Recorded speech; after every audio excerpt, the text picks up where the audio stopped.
Join everyone. Very good evening, everyone.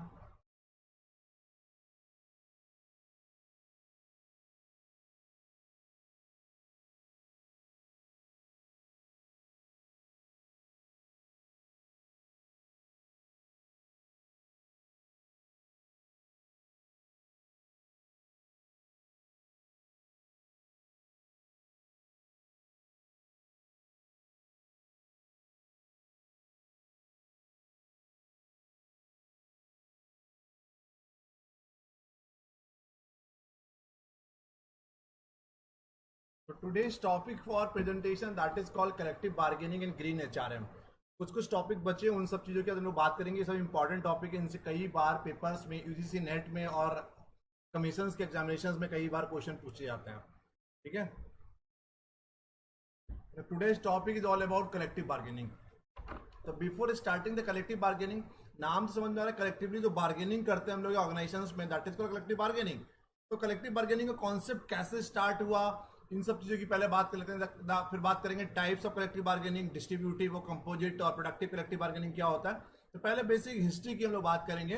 The concept of collective bargaining was introduced very late in India. A trade union were found in the 20th century. The concept of collective bargaining attained significance after the 1962. The phrase collective bargaining is said to be coined by Sidney and Patrick Webb and by the Great Britain. It is made up from two words, that is a collective which means group and bargaining which means proposals and counter the proposals. So it is in a process which the representatives of a labor organization, the representatives of business organizations meet and attempt to negotiate a contract or agreement. Will specify the nature of employer union relationship. तो collective bargaining क्या होता है ये तो पता ही है. जब भी आप किसी को ऑर्गेनाइजेशंस में डिससेटिस्फैक्शन है, ग्रीवेंसेज होता है या अपनी बात को नहीं होता है, उसके अलावा भी अपनी बात को सब रखना चाहते हैं, तब दो या दो से ज़्यादा लोग मिलकर अपनी बात को ऑर्गेनाइजेशन के सामने, मैनेजमेंट के सामने अपनी बात को रखते हैं. भले लीव की बात करिए, सैलरी की बात करिए, ओवर टाइम की बात करिए, तो कई कारणों की वजह से हम लोग कलेक्टिव बार्गेनिंग करते हैं. ठीक है. हिस्ट्री की बात करेंगे कि in the year 1913 the California legislature extended the 8-hour law to peoples nurses. ठीक है. और 1919 में formation of the union of the steward and nurses. 1930 में the National Labour Relation Act NLR establish. 1934 में actively campaigning for the 8 hours per day. पहले 8 घंटे की बात करते थे कि एक दिन में 8 घंटे से ज्यादा काम नहीं करेंगे. 1941 में क्या हुआ, California State Nurses Association represented the nurses concern before the labour board. 1946 the California Nurses Association became the first nurse association to represent the nurses. तो कहीं ना कहीं इस तरीके से कलेक्टिव बार्गेनिंग का कॉन्सेप्ट आया. स्टार्टिंग यूएस से हुआ, उन्होंने अपनी बात रखी, ऐसे करके हल्के हल्के इंडिया की बात करेंगे तो लेट 20th सेंचुरी में कहीं ना कहीं कलेक्टिव बार्गेनिंग का कॉन्सेप्ट आया. कलेक्टिव बार्गेनिंग का ऑब्जेक्टिव क्या होता है, to resolve the differences over knotty issues. जो भी नोटिस इश्यूज होते हैं उनको डिफरेंसेस जो भी हैं उनको रिजॉल्व करें. Protect the interest of workers through collective actions. Workers के इंटरेस्ट को प्रोटेक्ट किया जाए through the collective actions. Carry out the negotiation voluntary without interference from third party. मतलब डायरेक्टली जब दो या दो से ज्यादा लोगों को दिक्कत होती है तो डायरेक्टली वो अपनी बात कर रखते हैं मैनेजमेंट के सामने, without interference of third party. तीसरी पार्टी को इन्वॉल्व नहीं करते. arrive at an amicable agreement through a process of give and take. To arrive at an agreement on wages and other conditions of the employment. कई सारे कारणों की वजह से हम लोग कलेक्टिव बार्गेनिंग करते हैं. सैलरी की बात हो गई, वेजेस की बात हो गई, वर्किंग आवर की बात हो गया, ओवर टाइम की बात हो गई, ठीक है, या टाइम की बात हो गया, या कई किसी भी कारणों की वजह से आप लोग कलेक्टिव बार्गेनिंग के तहत अपनी बात मैनेजमेंट के सामने रख सकते हैं. To have peaceful coexistence with the mutual benefit and progress. To maintain the employee relationship bilaterally. Employer और एम्प्लॉय के रिलेशन लगातार बना रहे, तो इसीलिए बायलैटरली दोनों लोग बैठ के अपनी बातों को सुलझाते हैं. कैरेक्टरिस्टिक्स की हम लोग बात करेंगे. Collective bargaining is a two-way group process where the employers representatives and employees representatives sit together to negotiate terms of employment. जहां पर ये टू वे ग्रुप प्रोसेस होता है। पूजा ये पीजीटी का क्लास नहीं है, यूजीसी नेट क्लास है। पीजीटी का क्लास दूसरा वाला है, उसमें देखिए हमने आपको लिंक भेजा है पीजीटी के लिए, उसमें वो वाला ज्वाइन करिए आप। तो collective bargaining is a two way process where the employers representatives और employees representatives sit together to negotiate terms of employed. तो जो एम्प्लॉयर्स के जो रिप्रेजेंटेटिव्स होता है, जो भी टॉप लेवल मैनेजमेंट का जो भी रिप्रेजेंटेटिव्स है वो बैठता है, और एम्प्लॉयज का जो रिप्रेजेंटेटिव्स होता है वो लोग दोनों लोग साथ में बैठ के अपनी बात को रखते हैं और उसको नेगोशिएट करते हैं। Strength, both the party in collective bargaining और strong and equal. Voluntary, both parties come to the negotiation table voluntary in order to go in a particular negotiation. It is based on discussion, mutual trust and understanding. Simple है बहुत। Formal, it is a formal process in which certain employment related issues are to be regulated at the national organizations and workplace levels. Flexible, it is a flexible and continuous process, not fixed or static. कोई पत्थर का लकीर वाली बात नहीं होती, static नहीं होता है। समटाइम्स आपने बोला कि 100 रुपये सैलरी बढ़ा दो, वो बोला नहीं हम 80 बढ़ाएंगे, तो हो सकता है आप 90 पे अग्री हो जाओ। दैट इज कॉल्ड, इसीलिए हम इसको फ्लेक्सिबल बोलते हैं। Improvement, it is a method to improve the employer employees relation in order and resolve the management and employees conflict. ठीक है, तो दोनों दोनों लोगों के बीच में जो कॉन्फ्लिक्ट है उन कॉन्फ्लिक्ट को हम रिजॉल्व करने की कोशिश करते हैं, और ताकि एक जो रिलेशन है एम्प्लॉयर और एम्प्लॉय से रिलेशन इंप्रूव हो, लंबे समय तक की काम साथ में दोनों लोग मिलकर करते रहें। आगे, representation, collective bargaining is between the representatives of employees and management. The management doesn't directly deal with the employees, it carries negotiation with the representatives executives of unions and association. जैसे हमने आपको ट्रेड यूनियन बताया था, trade union में क्या है, trade union के जो लीडर्स होते हैं वो कहीं कलेक्टिव बार्गेनिंग कर रहे हैं। ऐसा नहीं कि मतलब 100 लोगों को दिक्कत है कि 100 के 100 लोग जाके मैनेजमेंट के सामने अपनी बात रखने लगे। उनमें जो भी उनके रिप्रेजेंटेटिव्स होंगे, जो भी 2 लोग या 4 लोग 10 लोग, वो only those person will come forward, और वो लोग अपनी बात मैनेजमेंट के सामने रखेंगे। That is called representation.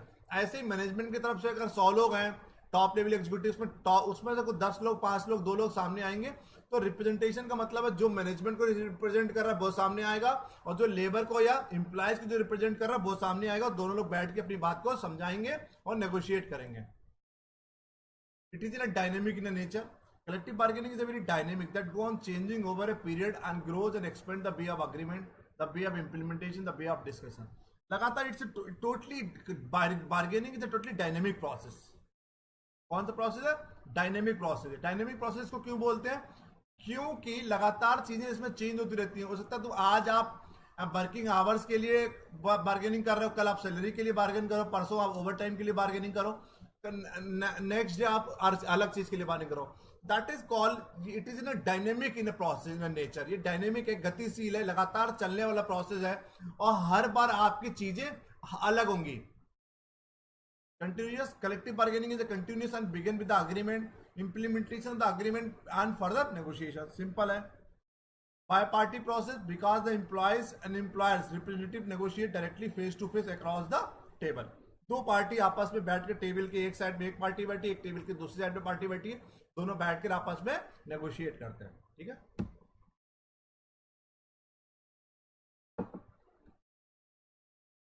समझिए कोई डाउट यहाँ पे, यहाँ तक? अब आया टाइप्स ऑफ कलेक्टिव बार्गेनिंग। ये वेरी वेरी इंपॉर्टेंट है, 100% क्वेश्चन यहां से आता है।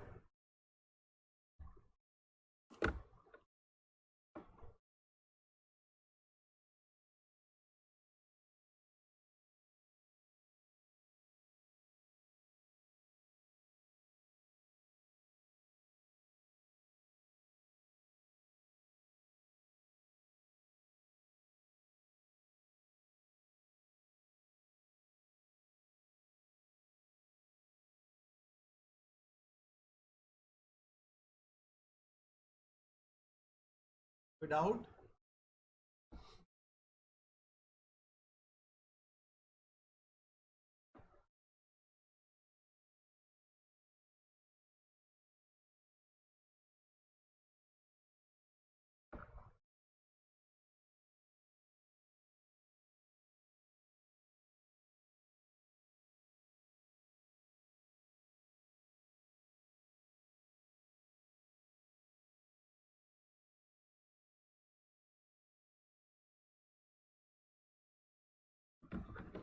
आगे बात करते हैं टाइप्स ऑफ बार्गेनिंग। चार टाइप्स की होती है, कंजक्टिव और डिस्ट्रीब्यूटिव बार्गेनिंग, कोऑपरेटिव और integrative bargaining, productivity bargaining and composite bargaining. ठीक है, तो चार टाइप की बार्गेनिंग होती है, ये वेरी इंपॉर्टेंट है, इसको सही से समझ लीजिएगा, समझ में ना आए तो प्लीज पूछ लीजिएगा। Conjunctive bargaining is the most conjunctive or distributive bargaining is the most common type of bargaining and involve zero sum negotiation. In other words, one side win and other side lose. Both parties try to maximize their respective gain and try to settle economic issues such as wages, benefit, bonus, etc. For example, union negotiate for maximum wages and the management want to yield as little as possible while getting things done through the workers. तो कुल मिलाकर इसमें क्या है, देखिए दोनों party इसमें maximise their gain करने की बात करती हैं। एक पार्टी इसमें जीतती है, दूसरी पार्टी इसमें हारती है। एम्प्लॉयज कह रहे हैं कि हमको 100 रुपए चाहिए, अभी सैलरी कितनी है 50, और मैनेजमेंट कह रहा है कि हम 50 रुपए से ऊपर नहीं देंगे, काम करना है करिए, नहीं करना नौकरी छोड़ के चले जाइए। तो इसमें क्या होता है, या तो दो चीजें होती हैं, या तो वो 50, या तो कहेगा कि ठीक है हम 100 रुपए दे देंगे तो एम्प्लॉय जीत जाएंगे, तो एम्प्लॉय जीतेगा और लेबर और मैनेजमेंट हार जाएगा।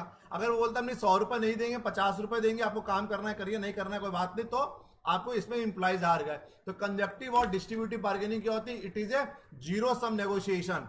इन other word, one side win other side loses. एक पार्टी जीतेगी, दूसरी पार्टी हारेगी, and both the party try to maximise their gain. दोनों पार्टी कोशिश यही करती है कि ज्यादा से ज्यादा गेन मिल जाए। एक पार्टी कहती है कि हम 100 से नीचे नहीं आएंगे, दूसरी पार्टी कहती है 50 से ऊपर नहीं जाएंगे, तो उसमें एक पार्टी जीतेगी, दूसरी पार्टी हारेगी। Both the party tries to maximise their gain, they try to settle the economic issue such as wages, benefit, bonus. समझ गए कंजक्टिव और डिस्ट्रीब्यूटिव बार्गेनिंग। सेकंड है कोऑपरेटिव और इंटीग्रेटिव। नाम से समझ में आ रहा है कोऑपरेटिव बार्गेनिंग।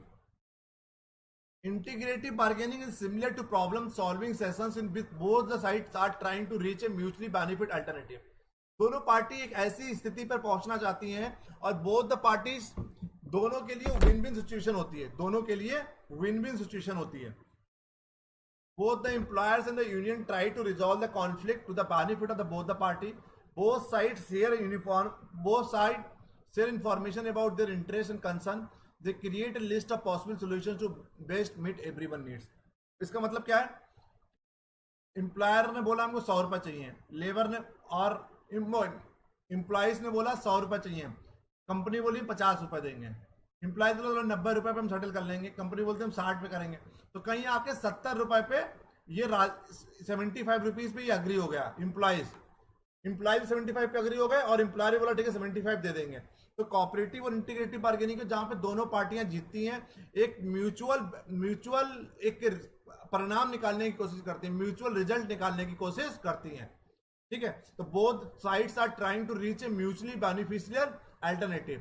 तो वो 100 रुपए से 75 पे आ गए, वो 50 से 75 पे आ गए, 75 पे डील डन हो गई। दैट इज कॉल्ड कोऑपरेटिव और प्रोडक्टिव बार्गेनिंग। क्लियर? अगला है productivity bargaining, a form of collective bargaining leading to productive agreement in which management offers a pay rise in exchange for alterations to employees working practices designed to increase productivity. Productivity bargaining has been described as an agreement in which advantage of one kind or another such as higher wages or increase the leisure are given to workers in return for agreement on their part to accept changes in working practices or in method in organization of workers which will lead to more efficient working. देखिए इसको मतलब क्या है, इसको छोड़िए जो लिखा हुआ है, इसको समझने की कोशिश करिए। प्रोडक्टिव बार्गेनिंग होती है जब लेबर कहता है कि मेरी सैलरी 50 रुपए से 100 रुपए कर दो, एम्प्लॉयज क्या करता है, वो आपका काम 8 घंटे की जगह 16 घंटे कर देता है। आपको स्टार्टिंग में तो लगता है कि इनको 50 से 100 रुपए हमारी सैलरी हो गई, उसके साथ ही वो आपका काम भी डबल कर देता है। इसको बोलते हैं प्रोडक्टिव बार्गेनिंग, प्रोडक्टिविटी बार्गेनिंग। तो जितना अब उन्होंने बोला 50 से 75 रुपए कर दो, सपोज दैट उसने काम क्या करा, 8 की जगह 12 घंटे कर दिया। स्टार्टिंग में तो लगता है कि आपकी सैलरी बढ़ गई, बट एक टाइम के बाद आपको लगता है कि आपका एक्सप्लॉइटेशन होना शुरू हो गया, आपकी सैलरी नहीं बढ़ी, आपको काम बढ़ा दिया गया, उसके बदले में आपकी सैलरी बढ़ गई।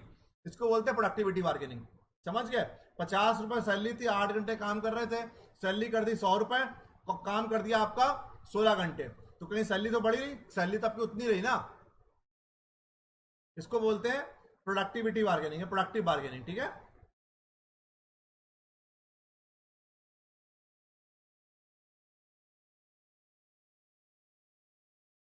क्लियर?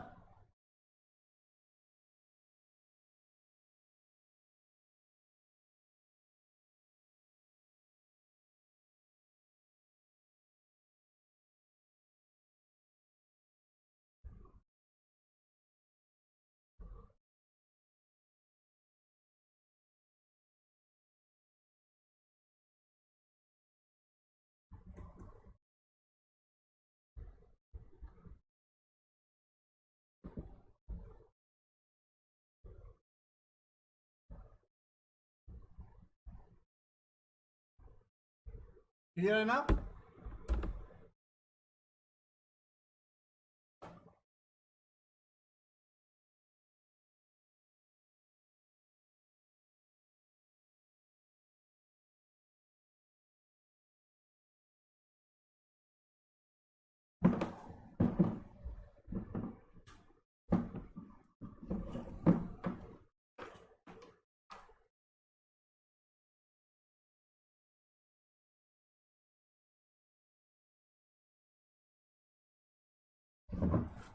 नेक्स्ट है composite bargaining.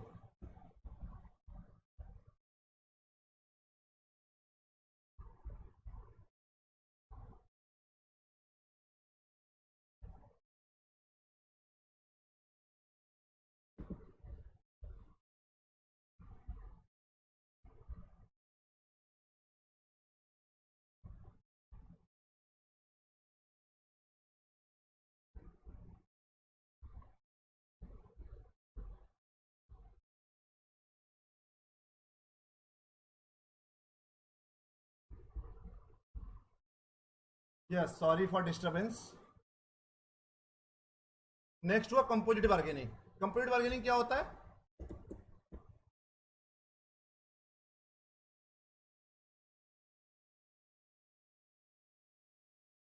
Workers believe that productivity bargaining agreement increase their workload.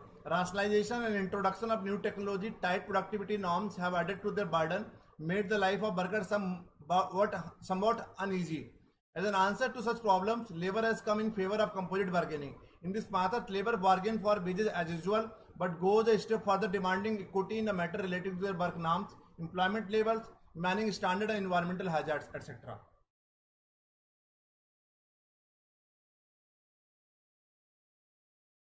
देखिए, ये क्या होता है?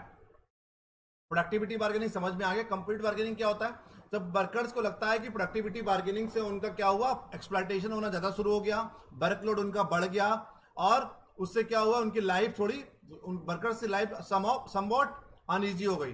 तो बोलो क्या कहते हैं, चलो ठीक है, हमको ना कंजक्टिव चाहिए, ना कंपोजिट चाहिए, ना कंजक्टिव चाहिए, ना इंटीग्रेटिव चाहिए, ना प्रोडक्टिविटी चाहिए, हमको चाहिए कंप्लीट बार्गेनिंग। कंप्लीट बार्गेनिंग क्या होता है? वो रूल्स रेगुलेशन पे आ जाता है, कहता है as per the norms provide करिए, as per the norms. As per the norms मतलब जो मिनिमम वेजेस एक्ट के तहत जितनी सैलरी डिसाइड कर दी गई, या जो प्रिवेलिंग रेट चल रहा है उस कॉलोनी में, उस एरिया में, उस सिटी में, वो उस रेट्स के अनुसार हमको सैलरी प्रोवाइड करिए। जैसे कि असिस्टेंट प्रोफेसर की सैलरी मान लीजिए 6 पे कमीशन के अनुसार 80,000 बन रही है, कहता है ठीक है ना हमको 1 लाख चाहिए, ना हमको 50,000 रुपए चाहिए। जो भी एक as per the grade, as per the norms, as per the equity जो भी सैलरी बनती है वो सैलरी हमको दे दो। मतलब as per the rules regulation की वो बात करने लगता है कि as per the pay grade जितनी सैलरी बनती है उतनी सैलरी प्रोवाइड कर दो हमको, that's quite okay. That is called composite bargaining. अब बताइए चारों में कोई डाउट? कंजक्टिव और डिस्ट्रीब्यूटिव बार्गेनिंग, कोऑपरेटिव और integrative bargaining, productivity bargaining, composite bargaining, चारों में कोई डाउट है तो बताइए, जल्दी से बताइए।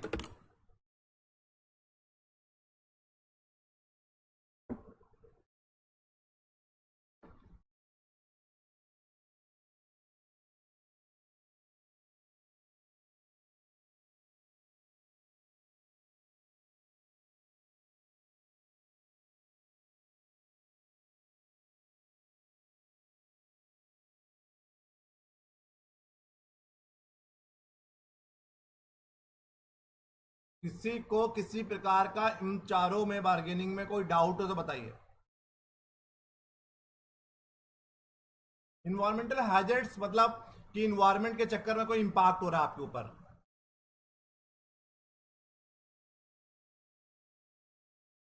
ये मतलब बहुत ज्यादा ठंडी पड़ रही है, बहुत ज्यादा गर्मी पड़ रही है, तो that is called environmental hazards.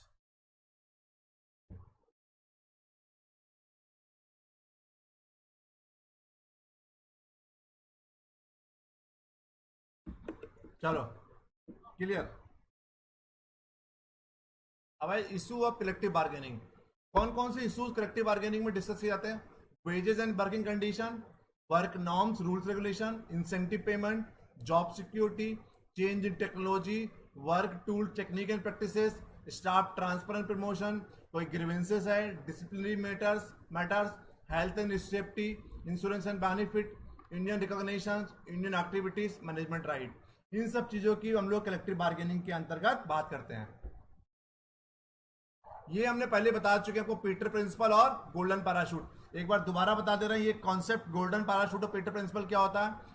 Peter principal is an observation that the tendency in the most organisational hierarchies such as that of a corporation is for every employees to rise in the hierarchy through promotion until they reach a level of respective incompetency. In other words, a front office secretary who is quite good at her job, many thus who promoted to executive assistant to the CEO, for which she is not trained or prepared for, meaning that she would be more productive for the company and likely herself if she had not been promoted. कुल मिलाकर कहने का मतलब है एक इंसान को जब तक की प्रमोट करिए जहां तक की उसकी कॉम्पिटेंसी रहती है, अगर उससे ऊपर उसको अगर प्रमोट करेंगे तो क्या होगा, इनकॉम्पिटेंसी आ जाएगी। यहाँ पर एग्जाम्पल हमने बताया है कि एक कोई सेक्रेटरी की जॉब कर रही थी और बहुत अच्छी जॉब कर रही थी, उसको प्रमोट करके हमने क्या कर दिया, एग्जीक्यूटिव असिस्टेंट बना दिया सीईओ को।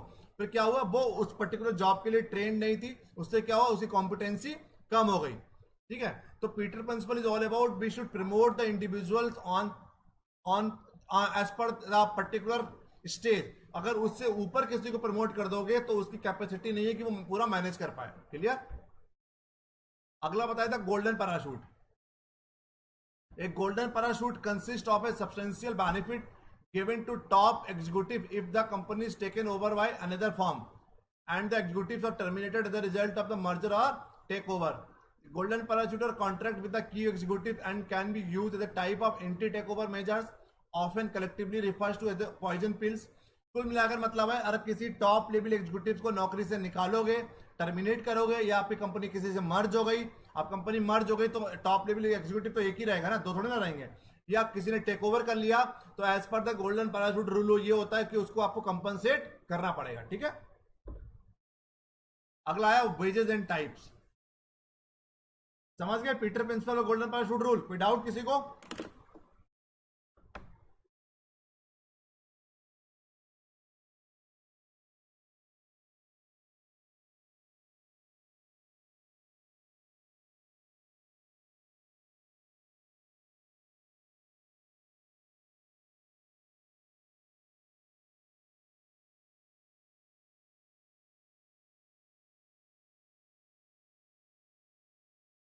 पीटर प्रिंसिपल और गोल्डन पैराशूट रूल में कोई डाउट?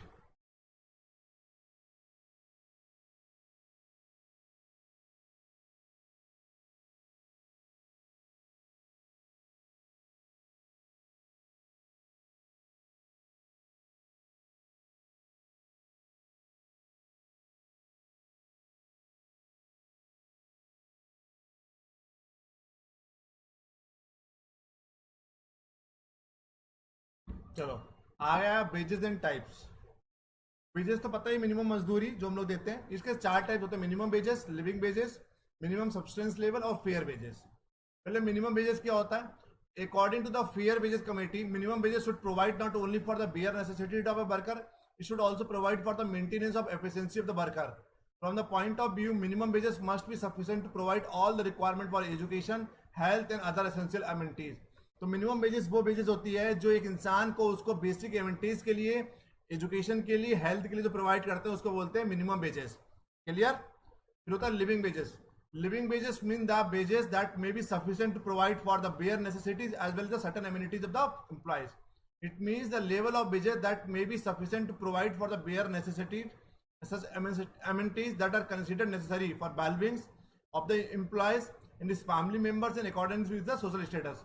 तो लिविंग वेजेस में क्या होता है कि उसको इतना पैसा प्रोवाइड करिए कि वो सोशल स्टेटस भी मेंटेन कर सके, जिस सोसाइटी में रह रहा है उसके अकॉर्डिंगली उसको पैसा प्रोवाइड करना चाहिए। तो मिनिमम वेजेस हो गया कि न्यूनतम मजदूरी प्रोवाइड करो ताकि वो बेसिक एजुकेशन ले सके, बेसिक हेल्थ प्रोवाइड कर सके, बेसिक एसेंशियल एमिनिटीज वो ले सके।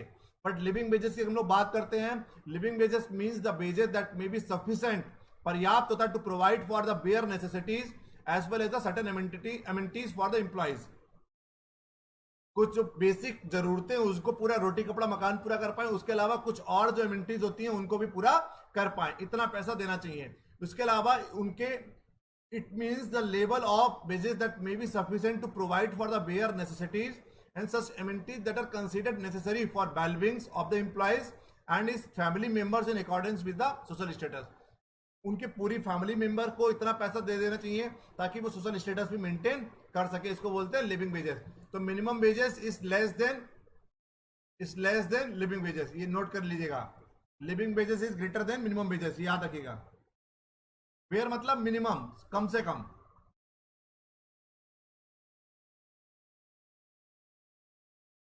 कहते ना हिंदी में बेयर, ताकि जरूरतें पूरी कर सकें। According to the minimum wages should be not only for the bare necessity, ताकि जरूरतों को पूरा कर सकें, कम से कम जरूरतों को पूरा कर सकें। फिर है मिनिमम सब्सटेंस लेवल।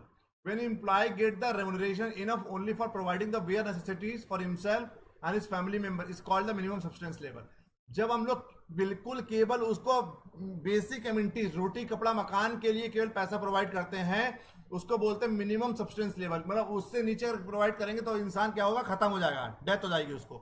तो whenever we are providing the wages that is called at a minimum subsistence level, subsistence मतलब सर्वाइविंग, उससे नीचे अगर प्रोवाइड करेंगे वो सर्वाइव नहीं कर पाएगा। तो केवल उतना पैसा हम लोग प्रोवाइड कर रहे हैं जिससे वो केवल सर्वाइव कर पा रहा है। In this situation the remuneration of the employees can meet only the bare requirement of for himself and his family. तो मिनिमम रिक्वायरमेंट है रोटी कपड़ा मकान, केवल वही पूरा कर पा रहा है, उसके अलावा और कोई भी नीड पूरी नहीं हो रही। फिर आया fair wages. Fair wages something more than the minimum wages. Fair wages is a mean between the living wages and minimum wages. Fair wages जो होता है वो हमारा मिनिमम वेजेस और लिविंग वेजेस के बीच का होता है। More than minimum wages but less than living wages. while the lower limit of the fair wages must obviously be the minimum wages, the upper limit is the capacity of the industry to pay fair wages compared to reasonable with the average payment of similar task in other trade occupation requiring for same amount of ability। तो कुल मिलाकर यहां पर हम लोग बात करते हैं, पहले वाले में हमने क्या बात किया, पहले वाले में क्या कि wages should be provide only for the bare necessities of the worker, it should also provide for the maintenance of efficiency of the worker। वहां पे मेंटेनेंस और एफिशिएंसी की बात भी कर रहे हैं हम लोग, ठीक है। एजुकेशन की बात भी कर रहे हैं, हेल्थ की बात भी कर रहे हैं कि एजुकेशन के लिए पैसा प्रोवाइड करिए, हेल्थ के लिए प्रोवाइड करिए, बट यहां पर केवल रोटी कपड़ा मकान की बात कर रहे हैं, ठीक है। फेयर वेजेस में क्या हो गया कि आपको मिनिमम वेजेस से ज्यादा, लिविंग वेजेस से कम, और उसके अलावा दूसरा क्या है, आप कितना पैसा प्रोवाइड करिए ताकि जो रेट इसी काम के लिए दूसरी जगह चल रहा है, होता है ना प्रिवेलिंग रेट, जो कहते हैं प्रिवेलिंग रेट। सपोज दैट अगर एक टीचर को पढ़ाने के लिए 7th क्लास या 8th क्लास के बच्चों को पढ़ाने के लिए कहीं 20,000 रुपए मिल रहे, तो आप भी 20,000 प्रोवाइड करिए। तो सेम ऑक्यूपेशंस में, सेम ट्रेड में, सेम व्यापार में जितने पैसे और दूसरी जगह मिल रहे हैं उतने पैसे हमको भी प्रोवाइड करना होगा। That is called fair wages. Clear? तो fair wages is something more than the minimum wages. Fair wages is the mean between the living wages and minimum wages, while the lower limit of the fair wages must obviously be the minimum wages. The upper limit is the capacity of the industry to pay fan wages compared reasonably with the average payment of similar task। मतलब ऐसे काम कोई दूसरी जगह कर रहा है, यही सेम टास्क करके किसी दूसरे ऑर्गेनाइजेशन में कर रहा है, तो कितना पैसा मिल रहा है उतने पैसा प्रोवाइड करिए। That is called fair wages. Thank you so much. ये तो हो गया हमारा, क्या हो गया, collective bargaining, Peter principal, golden parachute rule और वेजेस। यहां तक कोई डाउट है तो बताइए।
अब नेक्स्ट टॉपिक है ग्रीन एचआरएम। ये बहुत छोटा टॉपिक है। Green HRM, green human resources management क्या होता है? ग्रीन एचआरएम, ये भी आपका सिलेबस का पार्ट है। ग्रीन एचआरएम क्या होता है? आज हम लोग बात करेंगे definition of the green HRM, need for green HRM, green for practices, advantage of green HRM, disadvantage, conclusion. ठीक है, पहले ग्रीन एचआरएम क्या होता है? ग्रीन से समझ में आ रहा है कि हरा भरा। Green HRM is the use of HRM policy to promote the sustainable use of resources within the business organization and more generally promote the causes of the environmental sustainability। जब हम लोग पर्यावरण की जहां पर बात करते हैं that is called green. Green आपको इस तरह से अपने ऑर्गेनाइजेशंस के संसाधनों का यूज करना है। Users need to use the HRM policies in such a manner so हम लोग प्रमोट कर सकें इन्वायरमेंटल सस्टेनेबिलिटी को। ठीक है, जहां पर इन्वायरमेंट साथ में लग गया उसको हम लोग बोलेंगे ग्रीन एचआरएम। ठीक है, तो इन्वायरमेंटल सस्टेनेबिलिटी की हम लोग बात करते हैं ग्रीन एचआरएम में। Green HR involves two essential element, environmental friendly होना चाहिए HR policy practices, the preservation of the knowledge capital. जो नॉलेज कैपिटल है, जो नॉलेजेबल लोग हैं, जो नॉलेज कैपिटल क्या, जो नॉलेजेबल लोग हैं, जो स्किल बेस्ड लोग हैं, उनको हम लोग प्रिजर्व करें। ठीक है, उनका एक्सप्लॉयटेशन नहीं करना चाहिए। तो इन्वायरमेंटल फ्रेंडली एचआर प्रैक्टिसेस हो और preservation of the knowledge capital. अब है नीड फॉर जीएचआरएम, समझ गए ना? ग्रीन एचआरएम क्या? ग्रीन एचआरएम वो एचआरएम होता है जहां पर हम लोग इन्वायरमेंटल फ्रेंडली की बात करेंगे, पेपरलेस की बात करेंगे, प्रिजर्वेशन ऑफ इन्वायरमेंटल कैपिटल की बात करेंगे, preservation of the knowledgeable capital की बात करेंगे, इन्वायरमेंटल फ्रेंडली ऐसी एचआर प्रैक्टिसेस बनाएंगे ताकि वो इन्वायरमेंटल फ्रेंडली रहे। ऐसे को हम लोग ग्रीन एचआर कहेंगे। Need for GHRM, reduction in ecological footprints, reduction in ecological footprints, concentrate on social and environmental factor, concentrate on social and environmental factors, a positive joint effort by everyone, सामाजिक और पर्यावरण factors पे हमको ज्यादा ध्यान देना है। Employees are more committed and satisfied. ठीक है, दुनिया का हर इंसान, everyone deserve a great work place, सब इंसान यही चाहता है कि ग्रेट वर्क प्लेस मिले, वहां पर इन्वायरमेंटल सस्टेनेबिलिटी की बात हो, लोग ज्यादा कमिटेड तरीके से काम करें, इन्वायरमेंटल फैक्टर्स बहुत अच्छे हों, सोशल फैक्टर अच्छे हों। अब आया GHRM practices, green recruitment, green performance management, green training and development, green compensation, green initiatives. पहला है ग्रीन रिक्रूटमेंट। ग्रीन रिक्रूटमेंट मतलब क्या है? Green recruitment means a paper free recruitment. आप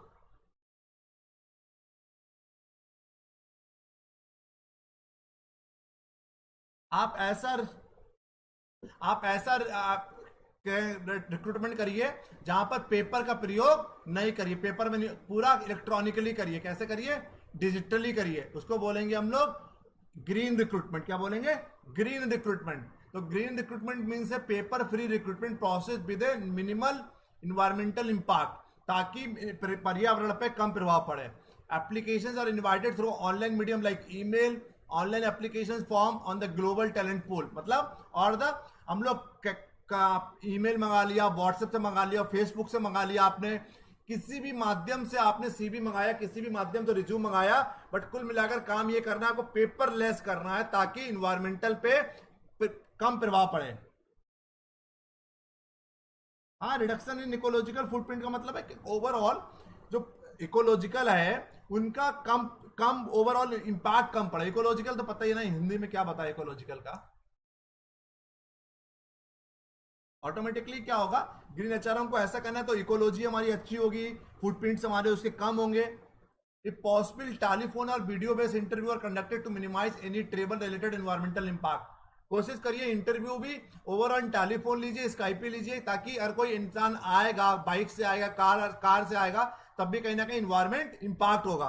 तो इफ पॉसिबल द टेलीफोन और video based interview are conducted to minimise any travel related environmental impact. ये तो हो गया ग्रीन रिक्रूटमेंट। अब आया green performance management. Green performance management consist of issues related to environmental concern and policies of the company. It also concentrate use of environmental responsibilities. Role of managers to achieving these goals included in appraisal, green standard for all departments such as waste reduction etc, penalty for non-compliance of the goals. तो जब हम लोग performance appraisal करेंगे तो इन सब चीजों को दिमाग में रखेंगे। जो भी डिपार्टमेंट वेस्ट रिडक्शन करेगा, जहां पर बर्बादी सबसे कम होगी, ऐसे डिपार्टमेंट का परफॉर्मेंस अप्रेजल अच्छा करेंगे। उन लोगों को कुछ भी इन्वायरमेंटली अपग्रेडेशन के लिए, इन्वायरमेंटल अपग्रेड करने के लिए उनको कुछ टास्क दिए जाएंगे, और जो भी इंप्लॉइज इन्वायरमेंटल को अपग्रेड करने के लिए काम करेगा उसकी परफॉर्मेंस अप्रेजल अच्छी करी जाएगी। तो be what actually we have to do, हम लोग उसको कुछ इन्वायरमेंटल रिस्पॉन्सिबिलिटीज देंगे, इन्वायरमेंटल रिस्पॉन्सिबिलिटीज दे देंगे, ताकि वो और उन इन्वायरमेंटल रिस्पॉन्सिबिलिटीज को जो भी इंप्लॉयज पूरा करेंगे उनको हम लोग परफॉर्मेंस अप्रेजल अच्छा देंगे। Through a green training and development, green training and development is conducted to the employees in order to educate them about the environment. हम अपने एम्प्लॉयज को एजुकेट करेंगे इन्वायरमेंट के बारे में बताने के लिए, कि आपको पानी कम बर्बाद करिए, इलेक्ट्रिसिटी कम बर्बाद करिए, वाटर पोल्यूशन मत करिए, एयर पोल्यूशन मत करिए, सॉइल पोल्यूशन मत करिए। ठीक है, तो what actually we have to do, green training and development का मतलब है we have to be train our employees to educate them about the environment, creating environmental awareness among the workforce by conducting seminars and workshops at organizational level is also important to achieve good environmental performance। हम लोग environmental awareness create करने के लिए हम लोग seminars करेंगे, workshops करेंगे, ताकि हम लोग environmental performance को achieve कर सकें। train the employees how the energy can be conserved, अपने employees को train करेंगे energy कैसे conserve कर सकते हैं, train them best business practices। ठीक है, तो कैसे हम लोगों को उनको ट्रेनिंग करेंगे, कैसे हम किस तरीके से हम लोग इन्वायरमेंटली हम लोग अपने आप को अपग्रेड कर सकें, इन्वायरमेंटल परफॉर्मेंस को अचीव कर सकें हम लोग। ठीक है, that is called green training and development. आया green compensation, sustainability of organisation environmental performance is highly dependent on the green reward management practices of the organisation to motivate managers and non-managerial employees on corporate environmental managers initiative. Green reward management has significant contribution. Organizations can provide practice in two ways, such as financial and non-financial.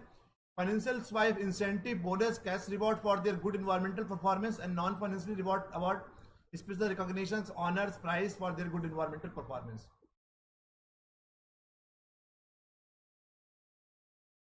तो कुल मिलाकर बात यह है, जो लोग भी अच्छा काम करेंगे उनको रिवॉर्ड दिया जाएगा, फाइनेंशियल रिवॉर्ड दिया जाएगा, नॉन फाइनेंशियल रिवॉर्ड दिया जाएगा। फाइनेंशियल रिवॉर्ड ये हो गया उनको सैलरी बढ़ा दिया, बोनस दे दिया, इंसेंटिव दे दिया, कैश रिवॉर्ड दे दिए। नॉन फाइनेंशियल रिवॉर्ड हो गए स्पेशल रिकॉग्निशन, पहचान दी जाएगी, ऑनर दिया जाएगा, प्राइज दिए जाएंगे, ताकि वो लोग इन्वायरमेंटल परफॉर्मेंस को अपना हमेशा अपग्रेड करते रहें।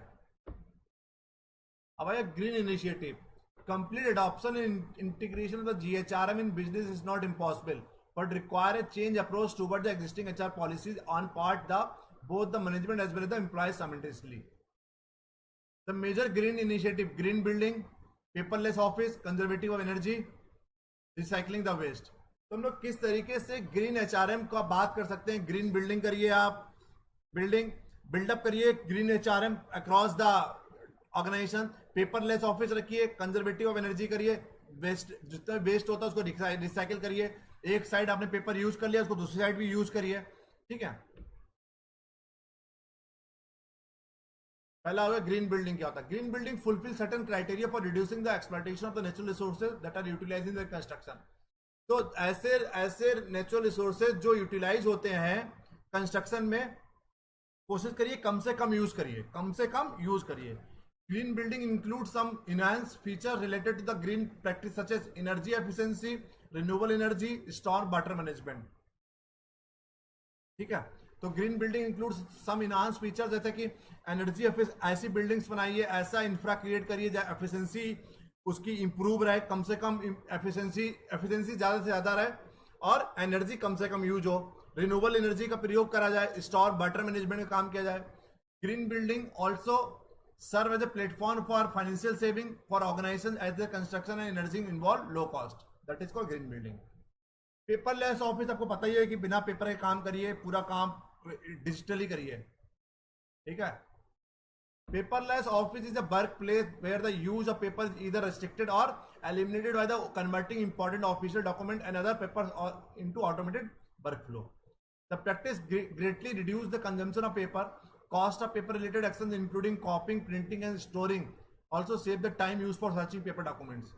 सीधी सी बात है, पेपर डॉक्यूमेंट्स अगर सर्च करना है आपको टाइम ज़्यादा लगता है, तो अगर आप ईमेल पे रखेंगे, मोबाइल पे रखेंगे, तो आप एक बार में उसको लिखिए, सर्च कर लीजिए। बट एक इतना बड़ा बंडल होगा, उसमें से 2 पेपर सर्च करना, आपको पूरा बंडल आपको सर्च आउट करना पड़ेगा। तो कहीं ना कहीं हमारा टाइम भी बचता है हमारा, और पेपर भी बचेगा। By reducing the use of paper we can save many tree. सीधी सी बात है, अगर पेपर बचाएंगे तो हम लोग कई सारे पेड़ भी बचा सकते हैं। Conservation of energy.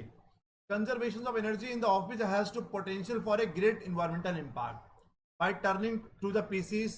अगर ऑफिस से जा रहे हैं आप, पीसी अपने लैपटॉप कंप्यूटर टर्न ऑफ कर दीजिए, ट्यूबलाइट ऑफ करिए, TV while living will save a lot of power. Company started to use renewable energy and even started to use solar energy. आज के लोग सोलर एनर्जी यूज करना शुरू कर दिए हैं। Organisations are also promoting the extensive use of energy. Star rated lights, bulb होता नहीं, 5 स्टार यूज करिए, 7 स्टार यूज करिए। एक जो बल्ब होता था पहले ट्रेडिशनल, कितना इलेक्ट्रिसिटी उसमें कंज्यूम होती थी, आज लोग एलईडी और एलसीडी का जमाना आ गया है। Recycling the waste. Recycling in the methodology of processing used by material into new and useful product. Recycling reduce the use of raw material that would have been otherwise used to produce new products. तो recycle करिए चीजों को। This practice saves energy and reduce the amount of waste that is thrown into the dustbin, thereby making the environmental cleaner and the air fresher. Advantage of GHRM: healthy work environment, less cost, ecological balance, flexibility, rebate and tax benefit. बहुत सारे organisations ने जो क्या करा, जो लोग भी जीएचआरएम पर ज्यादा फोकस कर रहे हैं, उनको government of India, government of the state, वो लोग क्या कर रहे हैं, उनको टैक्स में रिबेट दे रही है। क्लियर? फ्लेक्सिबिलिटी होगी, इकोलॉजिकल बैलेंस होगा, लेस कॉस्ट होगी, हेल्दी वर्क एनवायरमेंट होगा।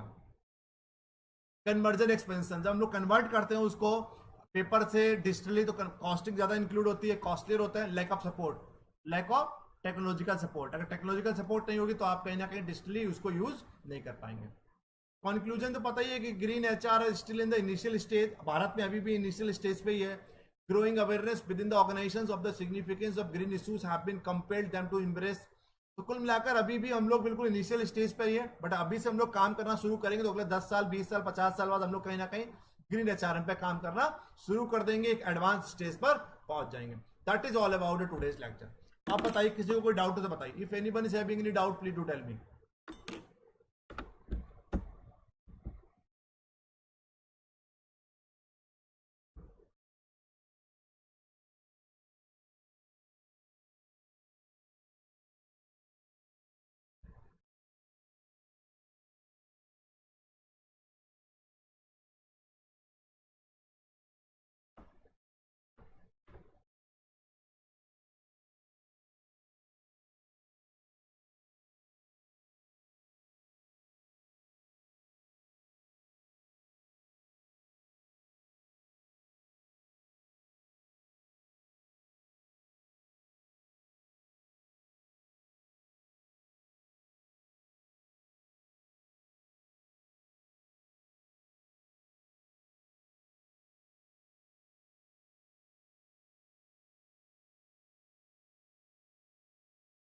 तो once again thank you so much for joining. हम लोग कल एक नए टॉपिक के साथ पे आएंगे।